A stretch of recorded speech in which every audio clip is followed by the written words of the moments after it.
Assalamualaikum warahmatullahi wabarakatuh. Alhamdulillah hari ini sekali lagi kita bersiaran untuk edisi 11 November 2024. Selamat pagi Malaysia pada hari ini, hari Isnin. Apa khabar Syafiqah? Sihat, Alhamdulillah. Ridho, apa khabar? Alhamdulillah sihat. Hari Isnin ni kita kena bersemangat lebih sikit. Betul. Asalnya orang kata Monday Blues.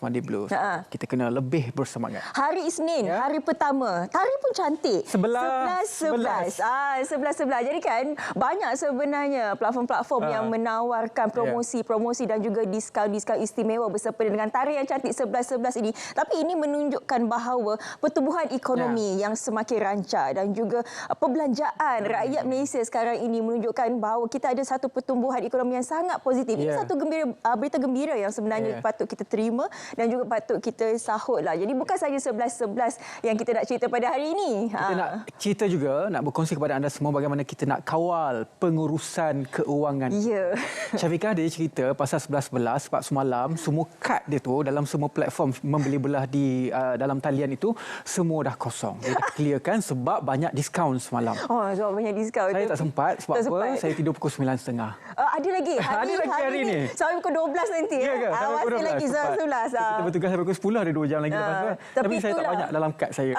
Tapi itulah sebab hari ini kita akan bawa panel ke studio untuk membincangkan bagaimana untuk menguruskan keuangan kendiri. Jadi pada mana kita sibuk berbelanja ni, kita perlu kembali jugalah ke jalan. Ya, dan jalan kita sebenarnya adalah untuk kita memberikan informasi kepada anda semua dan pastinya untuk kita memberikan sedikit berita kepada anda semua.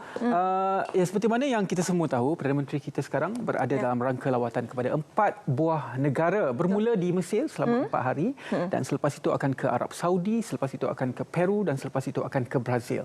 Jadi baru saja tiba di Mesir, yang mana kalau kita lihat di sini bagaimanakah lawatan ini memperkukuhkan hubungan Malaysia dan juga Mesir, dan juga Perdana Menteri kita adakan kunjungan hormat ke atas Presiden LCC. Sedikit perincian di sini yang mana Perdana Menteri Datuk Seri Anwar Ibrahim mengadakan pertemuan Presiden Mesir Abdel Fattah LCC sempena ulang tahun ke-65 hubungan diplomatik Malaysia-Mesir. Kata Perdana Menteri kita, kita agak bertuah kerana Malaysia telah bergabung menjadi salah satu hub semikonduktor yang penting di rantau ini. Kita sepatutnya mampu untuk bekerjasama dalam bidang ini. Selain daripada itu juga, Mesir seperti mana yang kita ketahui, tanpa peranan penting dan tahap kebijaksanaan ilmiah yang tinggi, beberapa saintis dan sarjana terhebat yang dibanggakan dunia berasal dari Mesir. Ini antara beberapa petikan, ucapan dan juga kata-kata daripada Perdana Menteri kita.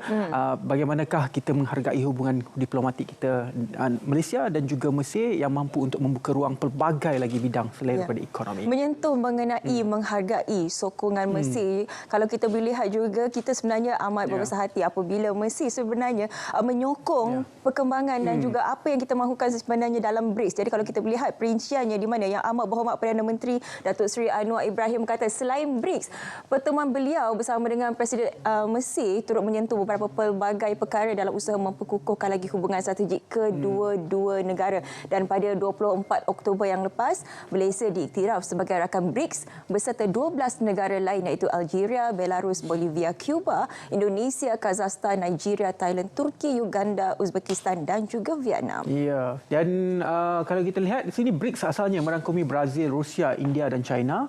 Ditubuhkan pada tahun 2009 dan pada tahun 2010 South Africa menyertainya. Dan blok itu kemudiannya berkembang dengan meliputi Iran, Mesir, Ethiopia, Emirat Arab Bersatu. Jadi kalau kita lihat bagaimanakah BRICS ini mampu untuk menjadi pesaing kepada kuasa besar ekonomi dunia seperti Amerika Syarikat. Jadi kita ingin berada dalam kumpulan itu supaya ekonomi kita terus kukuh bersama dengan negara-negara yang mampu untuk melawan ekonomi Amerika Syarikat ini. Okey, kita kembali ke berita dalam negara. Ini berkaitan dengan monsun timur laut dan banjir telah pun berlaku di Raub yang mana jumlah penduduk terjejas telah pun meningkat. Jadi ini ekoran kalau kita boleh tengok apa yang terjadi sekarang ini. Semalam di Raub jumlahnya ialah 153 orang daripada 45 keluarga. Dan seramai 95 orang daripada 26 keluarga telah dipindahkan ke Dewan Orang Ramai Tok Machang, manakala 26 orang daripada 8 keluarga dipindahkan ke PPS Ulu Gali dan 33 orang daripada 11 keluarga dipindahkan ke PPS Kemas Ulu Gali Tengah.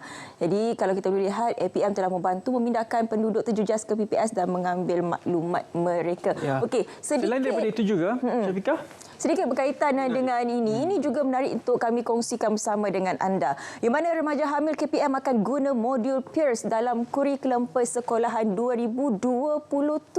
Ini telah pun dimaklumkan semalam oleh Yang Berhormat Menteri Fadlina Siddiq, di mana ini telah mendapat persetujuan Kementerian Pembangunan Wanita, Keluarga dan Masyarakat, dan pihaknya sentiasa mengalu-alukan kerjasama rentas kementerian bagi menangani isu berkenaan. Ya.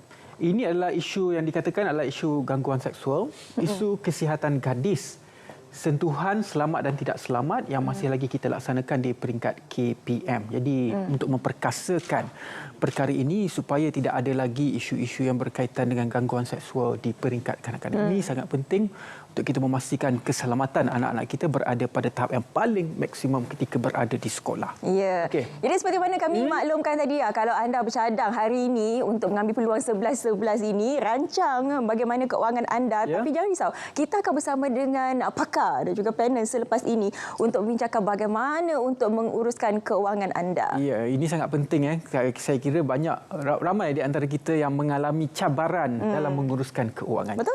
Ini masanya untuk kami kongsikan kepada anda semua, tetapi sebelum itu kita berehat seketika. Kita kembali selepas ini.